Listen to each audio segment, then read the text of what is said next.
You head to your local bookstore, you're going to find tons of relationship books for women. Well, now there's a book you may want to pick up, ladies, for your boyfriend or maybe your husband. All right, when I read the title of this book, I don't want angry phone calls. It's an acronym and it stands for Very Logical Advice. Hold on to your nuts.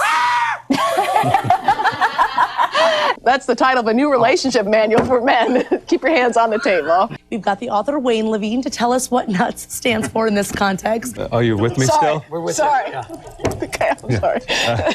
Well, you know, it is an acronym. It stands for non-negotiable, unalterable terms. And these are the things that a man is committed to. These are the things that define a man around his family, his spiritual practice, his hobbies, you know, the things that are important to him. The things that make him a man. That make him a man. And because when those things get compromised, that's when men get angry and frustrated and depressed, and that's when they start acting out on wives and kids, and we see the results of that all over. Men are afraid of their women, you know, in relationships. They're afraid of losing themselves in these arguments and these discussions about feelings. But a woman needs to know how a man feels. But what a man needs to know is not to defend them, not to describe them, not to go into it, but be able to tell her how he feels so she can then manage things and she can know where her man is on a given issue. Women want their men to be consistent and confident and comfortable in their own skins. They want their men to be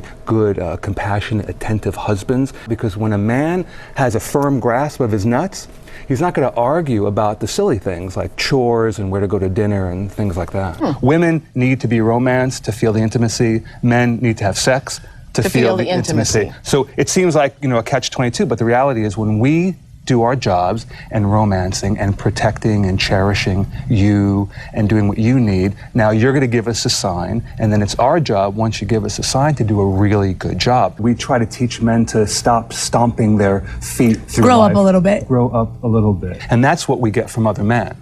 In the company of other men, we learn to be the man that we want to be. It's not socially acceptable in our culture for men to ask for help. Right. And if they do ask for help, where are they going to go? To therapy? Now, therapy, I think, overall, generally does not serve men, and most men don't want to go to therapy. So where do men go for help? Yeah, women have lots of friends to talk to. You spill your guts, and then you can go out and get a cup of coffee, and it's okay. With men, forget it. There are so many barriers, and most of which we're not even aware of. One of the hardest things about getting men into this work, reading the book, doing anything, is getting them to understand that they're missing something, because they're missing something most of them have never had. It wasn't as if it was taken away from them in their lifetime. We haven't seen it for generations, men really getting together and supporting each other. All right, interesting and provocative stuff from somebody who's a specialist in relationships and the way men handle them. Wayne, it was very fun. Thank you very much. Thank you.